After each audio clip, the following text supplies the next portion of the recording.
Combien vaut une vie? Pourquoi cette question un peu saugrenue ou provocante vous demandez-vous? Eh bien parce que c'est le titre d'un livre que vous venez de publier. Enfin, ce sera la semaine prochaine. Jérôme Matisse au Tremplin des idées, aux éditions Le Tremplin des idées. Combien vaut une vie? Voilà. Alors.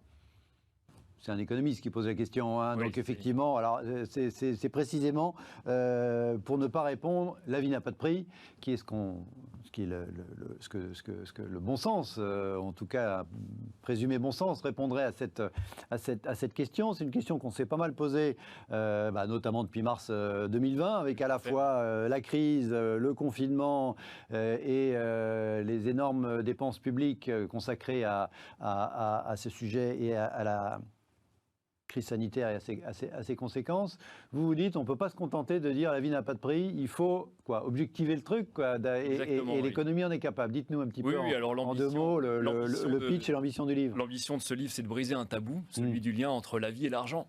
Les Français aiment à se faire croire que la vie n'a pas de prix, c'est poétique, c'est beau, on aimerait vivre dans ce monde-là. Malheureusement, l'économiste que je suis vient de rappeler que non, c'est la vie, la réalité a été un peu plus dure. Macron, indirectement, il avait dit la même chose, parce que quoi qu'il en coûte, c'était une réponse, c'était pour poursuivre, la vie n'a pas de prix. Donc, oui, tout à fait. Et donc, la politique du quoi qu'il en coûte, d'ailleurs, fait l'objet d'un traitement à la serpe dans ce livre, sur la gestion française du Covid, mais pas que, de manière générale, notre politique de gestion du risque vital.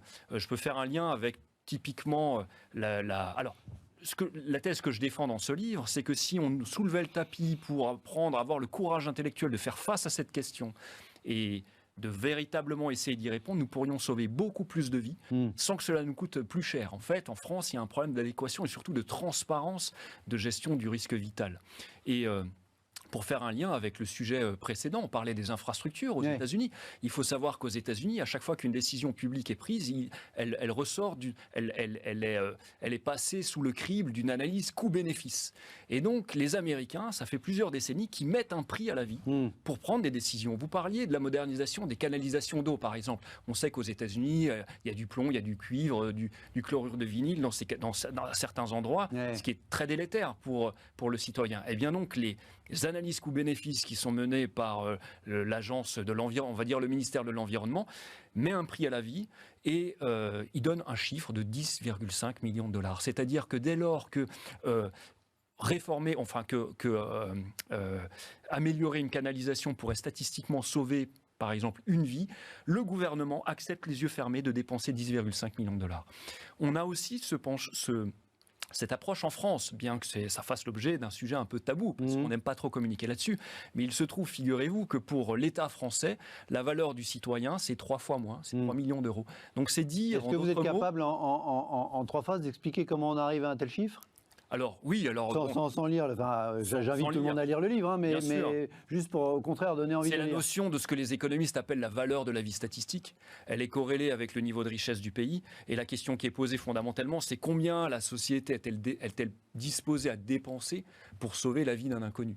Et donc tout ça, bien sûr, c'est en lien avec, je dirais, à la fois le niveau de richesse du pays, mais vous voyez bien, les États-Unis, ils accordent une vie à la valeur de leurs citoyens 3 fois supérieure à celle que la France accorde. Dans l'actualité, en général, ce sujet du prix de la vie, on le voit sur les catastrophes aériennes, les indemnités, offertes par les assurances, effectivement. Et là, on voit une espèce de gradation où, de fait, l'Américain, c'est de loin celui qui vaut le plus cher. Ensuite, c'est l'Européen. Le crash du Malaysia Airlines, c'était en moyenne 500 000 euros de compensation pour les victimes européennes. Et c'était plus de 5 millions de dollars pour les victimes américaines. Pourquoi ? Bon, là, on imagine que les Asiatiques, c'était beaucoup moins encore. Et c'était moins, bien sûr. Alors là, il y a aussi d'autres enjeux. Il y a l'aspect des tribunaux. Vous savez qu'aux États-Unis, une compagnie aérienne peut être lourdement sanctionnée. C'est moins le cas ici. Ça ne rentre pas en compte dans vos calculs à vous, économistes, hein ? La judiciarisation et du fait alors, le premier chapitre, c'est le prix de la vie dans les tribunaux, et j'y réponds très clairement. Il y a, si vous voulez, quand on parlait de la politique du quoi qu'il en coûte en France, il y a quelque chose dans la gestion du Covid, c'est qu'on a accepté de sacrifier des milliers d'emplois, de priver les Français de liberté, etc., pour sauver des vies, celle du Covid. Et en parallèle, il faut savoir qu'au cours de l'année 2020, il y a plus de Français qui sont morts d'effet du tabac. Et en moyenne, les victimes étaient plus jeunes en plus.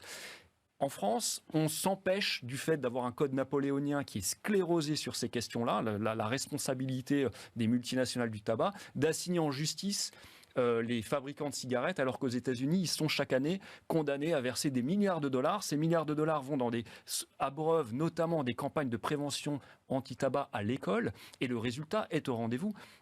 En Californie, moins de 1 lycéen sur 20 fume. En France, c'est plus de 1 lycéen sur 3. C'est-à-dire que nos adolescents en France sont 7 fois plus touchés par les ravages du tabac. Donc ça, c'est des choses qu'il faudra à un moment donné, il faudra réformer ce code napoléonien.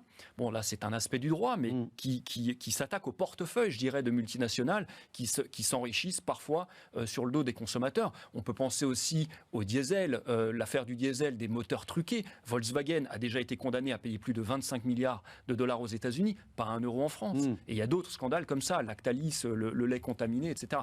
En France, on ne peut pas assigner pour un problème de charge de la preuve, on ne peut pas assigner des multinationales Est-ce que c'est forcément une bonne chose, cette judiciarisation Je pense que c'est une bonne chose parce qu'elle responsabilise en amont le producteur. Aux États-Unis, si vous voulez, en France, le schéma, c'est on régule, donc on interdit de faire un certain nombre de choses. Aux États-Unis, c'est on permet tout, mais par contre, si ça se passe mal, on vous tape sur les doigts. En France, c'est on régule très fortement. Si vous passez entre les mailles du filet et que ça se passe mal, on vous tapera jamais sur les doigts. Il y a encore le procès de l'amiante. Ça fait 20 ans qu'il dure. Il était défendu, le dernier avocat qui s'en occupait, c'était notre actuel ministre de la Justice qui disait que dans cette affaire, la justice dort du sommeil de l'injuste. Il y a de grandes réformes à faire en France. Moi, j'appelle par ce livre, je formule un vœu de transparence sur ces questions-là, parce que ça nous aidera à adopter une politique plus cohérente. Il y a une forte diversité du prix de la vie ou du coût, de la valeur de la vie d'un territoire à un autre en France, d'une administration à une autre, et les Français, ça, ils ne le savent pas. Donc c'est quelque chose que j'essaie de révéler dans ce livre. Merci, bravo. Combien vaut une vie? Jérôme Mathis, éditions Le Tremplin des idées, donc en librairie la semaine prochaine, en précommande sur les plateformes. Amazon déjà en précommande. Dès aujourd'hui. Merci à tous les deux d'avoir été beaucoup. à mes côtés. Merci Laurent, merci Jérôme, merci à vous. Très bonne soirée, très bon week-end, à lundi.